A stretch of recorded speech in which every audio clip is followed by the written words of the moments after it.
So ఒక నిమిషం చూస్తాను. ఈరోజు మనం డిఎస్సి ప్రిపరేషన్లో జర్నీలో ఉన్నాము. But it is the very happy moments and also at the same time ఒక కన్ఫ్యూజన్ మూమెంట్. 90 రోజుల టైం మనకుందా లేదా, ఆల్రెడీ ప్రిపేర్ అయినటువంటి వాళ్ళకి ఇబ్బంది ఏం లేదు. ఆల్రెడీ ప్రిపరేషన్ స్టార్ట్ ఇప్పుడు చేసినటువంటి వాళ్ళకి వచ్చేసి ఈ సిలబస్ అయిపోతుందా, సిలబస్ హెవీగా ఉంది కదా, టెస్ట్ సిరీస్ ఇంక ఎస్పెషల్లీ అయితే ఇంగ్లీష్ మీడియం వాళ్ళకి అయితే కానీ టెస్ట్ సిరీస్ అనేటువంటిది నేనే కాదండి, మన ఆంధ్రప్రదేశ్లో ఉన్నటువంటి అందరికీ కూడా నేను చెప్తున్నాను. ఆంధ్రప్రదేశ్లో ఉన్నటువంటి ఎవరైతే ఉన్నారో ఆ మొత్తం అందరికీ కూడా మనం చూసినా కానీ టెస్ట్ సిరీస్ అనేటువంటి సో ఒకసారి మనం పరిగణలోకి తీసుకుంటే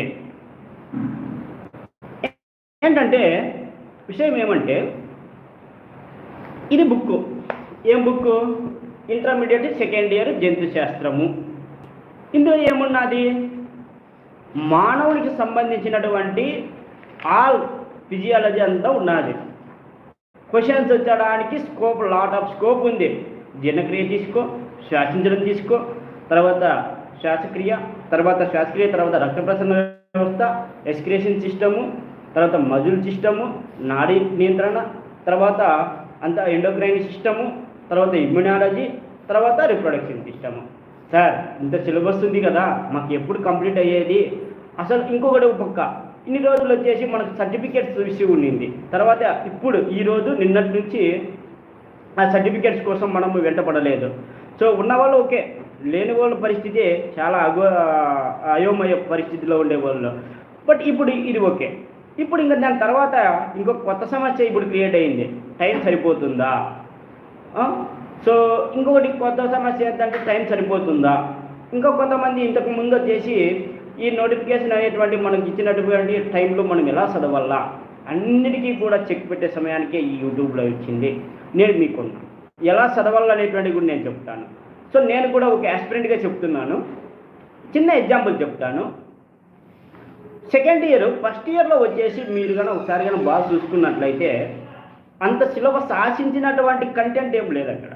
ఫస్ట్ ఇయర్లో మీరు కానీ చూసుకున్నట్లయితే అంత కంటెంట్ అయితే లేదు.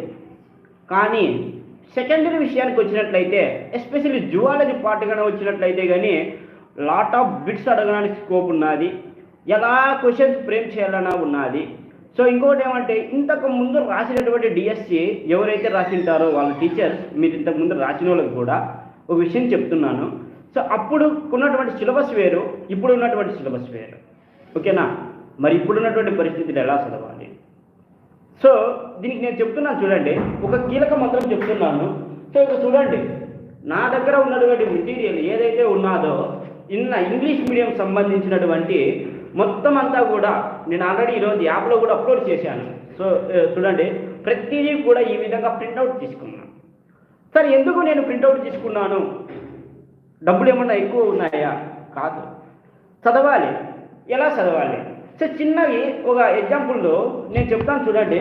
దీంతో పాటు ఈ యొక్క ఏదైతే ఉన్నదో అకాడమీ బుక్ కూడా ముందర పెట్టుకొని, ఈ అకాడమీ బుక్తో పాటు ఈ చూడండి ఫస్ట్ లెసన్ కదా.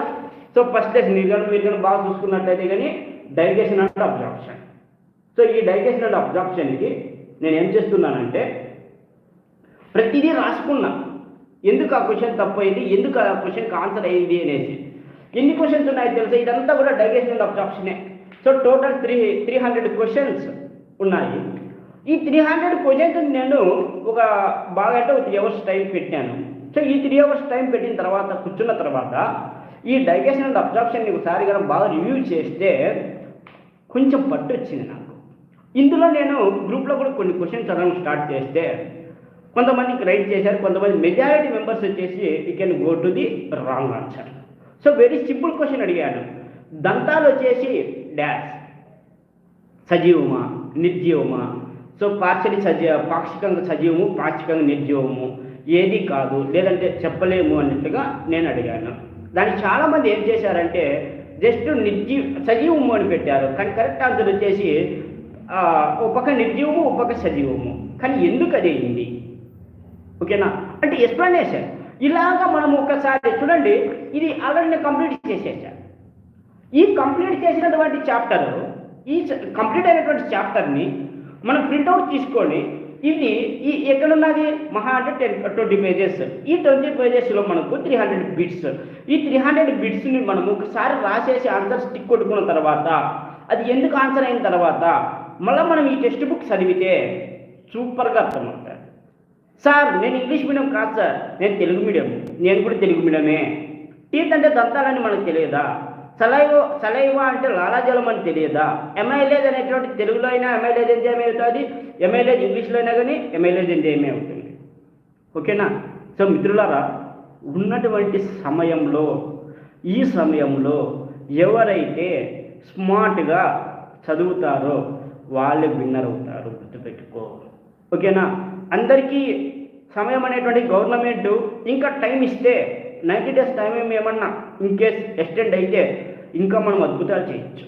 ఎందుకంటే అద్భుతంగా టెస్ట్ సిరీస్ పెడతాను, అద్భుతంగా టఫ్ క్వశ్చన్స్ ఇస్తాను. సో అప్పటికి నేను కూడా చాలా సరువుగా ఉండేటువంటి విషయంతో మీకు ఎప్పుడప్పుడు ఆన్సర్స్ రిప్లై ఇస్తాను. సో ఇంకా అద్భుతాలు చేద్దాం. బట్ నేనేమంటున్నానంటే అది మీకు ఇష్టమైతే, ఓకేనా? మీకు ఇష్టం లేక బలవంతం ఏం లేదు. ఓకేనా? మన యాప్లో విద్యార్థి అకాడమీ యాప్లో అద్భుతంగా టెస్ట్ సిరీస్ అనేటువంటివి ఉన్నాయి. కానీ తెలుగు మీడియం ఫస్ట్ ఇయర్ ఆశించిన స్థాయిలో నేను టెస్ట్ సిరీస్ పెట్టాను. కానీ బట్ సెకండ్ ఇయర్ విషయానికి వచ్చేసరికి నోటిఫికేషన్ రావడం, సో కొన్ని అవంతరాల వల్ల వచ్చేసి మనం చేయలేకపోయాం. కానీ అద్భుతమైనటువంటి బిగ్ బ్యాంక్ ఇంగ్లీష్ మీడియం అద్భుతంగా ఉన్న మహా అద్భుతమైనటువంటి బిగ్ బ్యాంక్. ఇప్పుడు చూడండి, ఇక్కడ ఏమంటున్నాడంటే the function of tongue is అన్నాడు. దాని తర్వాత నెక్స్ట్ వచ్చేసి ఏమన్నాడంటే ఈ యొక్క బాడీలో a good source of lipase ఎక్కడుంటుంది అన్నాడు. తర్వాత next fat digestion is facilitated by, ఏ విధంగా ఫ్యాట్ డైజెషన్ అవుతుంది అన్నాడు. తర్వాత నెక్స్ట్ ఏంటంటే ఈ taste buds liver sinusoids are lined by అన్నాడు. ఇవన్నీ కూడా మీరు కనుక చూసినట్లయితే మన text book academic text book ఏదైతే ఉన్నదో ఆ అకాడమిక్ టెక్స్ట్ బుక్లు ఎక్కడున్నాయంటే బ్రాకెట్లో ఉన్నాయి. ఓకేనా? నేను ఒకసారి చూపిస్తాను చూడండి. సో ఇక్కడ కానీ మీరు ఒకసారి చూస్తే అకాడమిక్ టెక్స్ట్ బుక్లో ఇది చూడండి సినోసర్స్ అంటే ఏంటి? సినోసైడ్స్ కోటరాబాలలో కుపర్కణాలు అనేసి ఇక్కడ ఉన్నాయి. ఓకేనా?